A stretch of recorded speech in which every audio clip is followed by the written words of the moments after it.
കോഴിക്കോട് അധ്യാപികയുടെ ആത്മഹത്യയിൽ വിശദീകരണവുമായി Catholic teachers guild Malabar മേഖലാ committee. Aleena Benny വിദ്യാഭ്യാസ വകുപ്പിന്റെ അനാസ്ഥയുടെയും കെടുകാര്യസ്ഥതയുടെയും ഇരയെന്ന് കാത്തലിക് ടീച്ചേഴ്സ് ഗിൽഡ്. നൽകിയത് സ്ഥിരം നിയമനമെന്നും വകുപ്പിന്റെ നിഷേധാത്മക നിലപാട് മൂലമാണ് നിയമനം അംഗീകരിക്കപ്പെടാത്തതെന്നും ടീച്ചേഴ്സ് ഗിൽഡ്.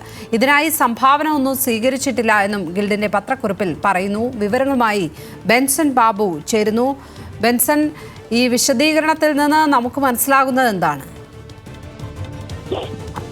ലക്ഷ്മി പത്മ സൂചിപ്പിച്ചതുപോലെ തന്നെ അലീന ബെന്നി എന്ന 29 വയസ്സുകാരിയായ യുവ അധ്യാപിക ഇന്ന് ഉച്ചയോടുകൂടിയാണ് അവരെ സ്വന്തം വീട്ടിൽ ആത്മഹത്യ ചെയ്ത നിലയിൽ കണ്ടെത്തിയിട്ടുണ്ടായിരുന്നതിൽ കുടുംബം ആരോപിച്ചത് ഇത്തരത്തിൽ സ്ഥിരം നിയമനം നൽകാമെന്ന് പറഞ്ഞ് 13 ലക്ഷം രൂപ ഇവരുടെ കയ്യിൽ നിന്നും കൈപ്പറ്റിയെന്നും പിന്നീട് 6 വർഷത്തോളം ജോലി ചെയ്തിട്ടും ശമ്പളം പോലും ലഭിക്കാത്ത സാഹചര്യമാണ് ഉണ്ടായിരുന്നത് എന്നുമായിരുന്നു കുടുംബം ആരോപിച്ചിട്ടുണ്ടായിരുന്നത്. അതിലാണ് ഇപ്പോൾ ഒരു വിശദീകരണവുമായി കാത്തലിക് ടീച്ചേഴ്സ് ഗിൽഡ് മലബാർ മേഖലാ കമ്മിറ്റി രംഗത്തെത്തിയിരിക്കുന്നത്. കോർപ്പറേറ്റിന്റെ കീഴിലുള്ള അധ്യാപകരുടെ ഒരു സംഘടനയാണ് കാത്തലിക് ടീച്ചേഴ്സ് ഗിൽഡ് എന്ന് പറയുന്നത്. അതിൽ അവർ പ്രധാനമായും മുൻപോട്ട് വയ്ക്കുന്ന അലീന ബെന്നിക്ക് നൽകിയത് സ്ഥിരം നിയമനമായിരുന്നു എന്ന് പറയുന്നുണ്ട്. അതോടൊപ്പം തന്നെ ഈ സ്ഥിരം നിയമനത്തിനായി ഇവരുടെ പക്കൽ നിന്നും യാതൊരു വിധത്തിലുള്ള സംഭാവനയും സ്വീകരിച്ചിരുന്നില്ല എന്നും ഇവരുടെ ഈ പത്രക്കുറിപ്പിൽ വിശദീകരിക്കുന്നുണ്ട്. അതോടൊപ്പം തന്നെ അലീന ബെന്നിക്ക് സംഭവിച്ചിട്ടുള്ള ഈ ഒരു പ്രതിസന്ധിക്ക് അല്ലെങ്കിൽ അവർക്കുണ്ടായ ആ പ്രശ്നത്തിന്റെ പൂർണ്ണ ഉത്തരവാദിത്വം സംസ്ഥാന സർക്കാരാണ്, വിദ്യാഭ്യാസ വകുപ്പാണ് എന്നും ഈ ഒരു സംഘടന ആരോപിക്കുന്നുണ്ട്.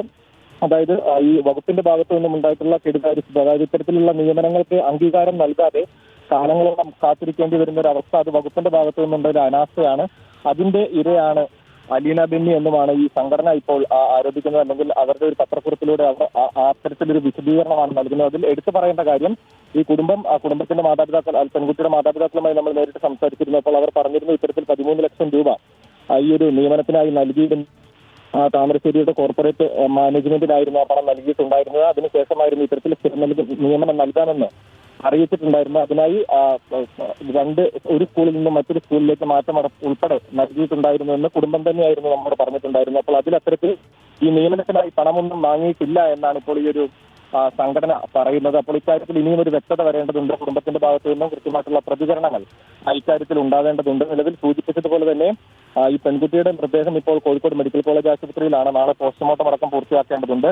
അതിനുശേഷമായിരിക്കും മറ്റ് നിയമ നടപടികൾ ഉൾപ്പെടെയുള്ള കാര്യങ്ങളിലേക്ക് കുടുംബം കടക്കുക. ലക്ഷ്മി പത്മ.